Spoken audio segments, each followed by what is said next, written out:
This isn't looking great. So, guys, you probably know already, but if you don't, Indiana Jones and the Dial of Destiny debuted at Cannes last week, I believe. And to say it's received a mixed response would be an understatement.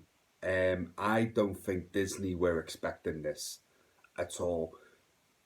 I think they were extremely confident in this movie because why would they allow like reviews to come out like over a month before this film was even released? I think they were expecting this to be on Rotten Tomatoes to be at least in the late 80s to like 90% out of reviews it's got so far already.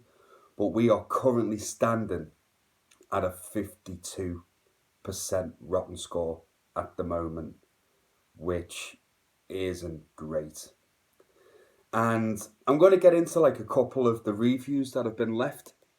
So I'll do some positives and some negatives to get like the balance.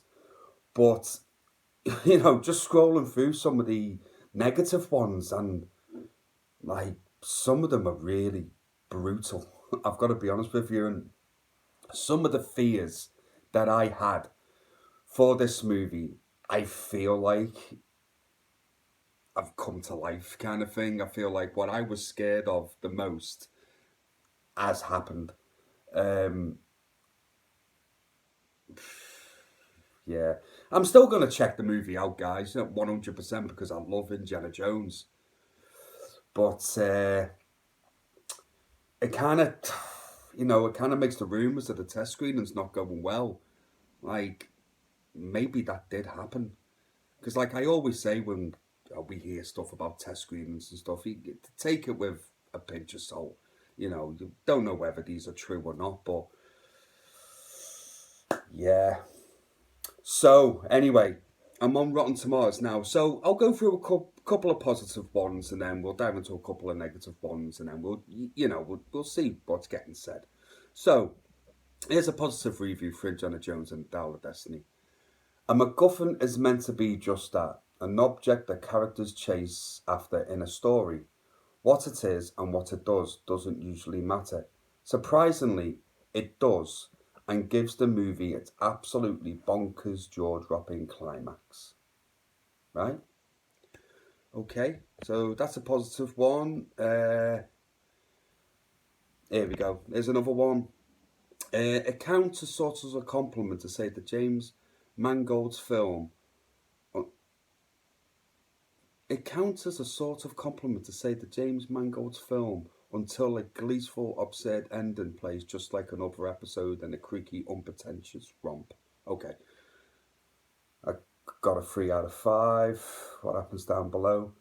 Fine fan fiction, employing much of what makes this character so special, play out in new ways while very much embracing the past. While it works, when it works, it's excellent. When it doesn't, you still revel in the companionship of old friends. Okay, I mean, they're not so bad, really. Um, okay, here's another positive one. The Dial of Destiny proves that it's possible to keep alive the anti-orientation flame and the passion for knowledge that lies at the heart of this immortal saga. I have no idea what any of that fucking means, to be completely honest with you. We'll go to another one. If this is the final Indiana Jones movie, as it most likely will be, it's nice to see that they have stuck the landing. And why not? Because it's right there in front of me, I'll just do another positive one. The damn thing is fun. Mangold may not have the young Spielberg's musical flair for extravagant actions and choreography. Who does? Probably right, to be fair. But he is tougher, leaner director using a tighter frame and keeping his camera close. Right, so there's some positive reviews for the Indiana Jones and the Dial of Destiny. So, I will dive into some of the negatives that we've got here.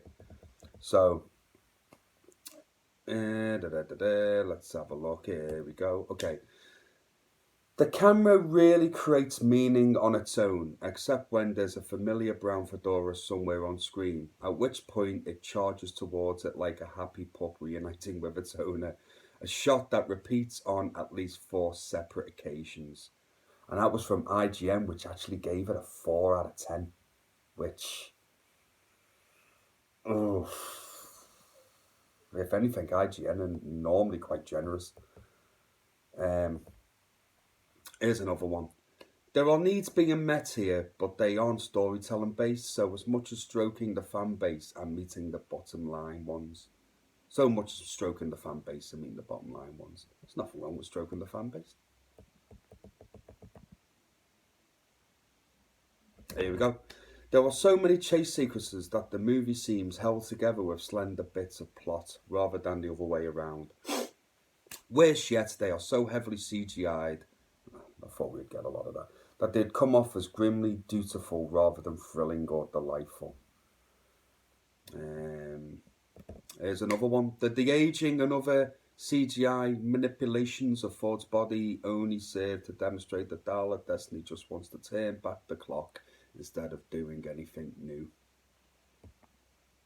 Ouch. Here's another one. It's a sad and safe ending for a series that once prided itself on big and larger-than-life emotions. Dial of Destiny shows that some relics should just stay buried.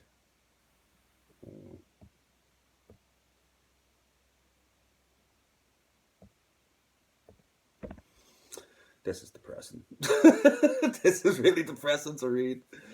Let's have a look. Here's another one.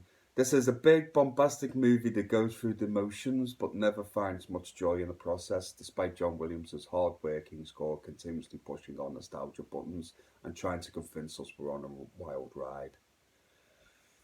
And here's another one. The jokes, the zest, and the exuberance just aren't there. So instead of a joyous send-off for our beloved hero, we get a depressing reminder of how much livelier his past adventures were.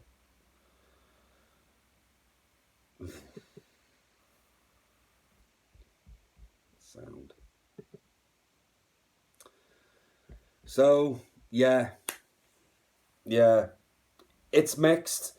Obviously, go out and check the movie out for yourselves. Make your own mind up. I mean, these are just, critics giving their opinion. Like I said, I'm still going to go and watch the movie. Hopefully, I fall on the side of liking it and enjoying it. It probably, by the looks of this, maybe I'm not going to love it as much as I hoped. I did have a feeling, and I read it somewhere not long ago. There was a review basically saying about Phoebe Waller-Bridge kind of just taking over, in the movie and taking over Indiana Jones and just... I'm not a fan of Phoebe Waller-Bridge anyway. I've got to be honest. God, yeah. Anyway, guys, so let's hope a few more reviews come out, which they will do, which are positive. See what they have to say. But yeah, as an Indiana Jones fan at the moment, I'm a bit bummed out, to be honest. But anyway, I'll watch the movie, make my own mind up, and hopefully I enjoy it and I can give you a positive review. That's what I really want to do. But yeah, if I don't think the film's any good when I give my review, guys, I'll be completely honest and tell you. But I think if you're really looking forward to the movie, you should still check it out for yourselves and make your own mind up. So guys, as always, please take care of yourselves and each other, and I will see you again real soon. Take care, guys. Goodbye now.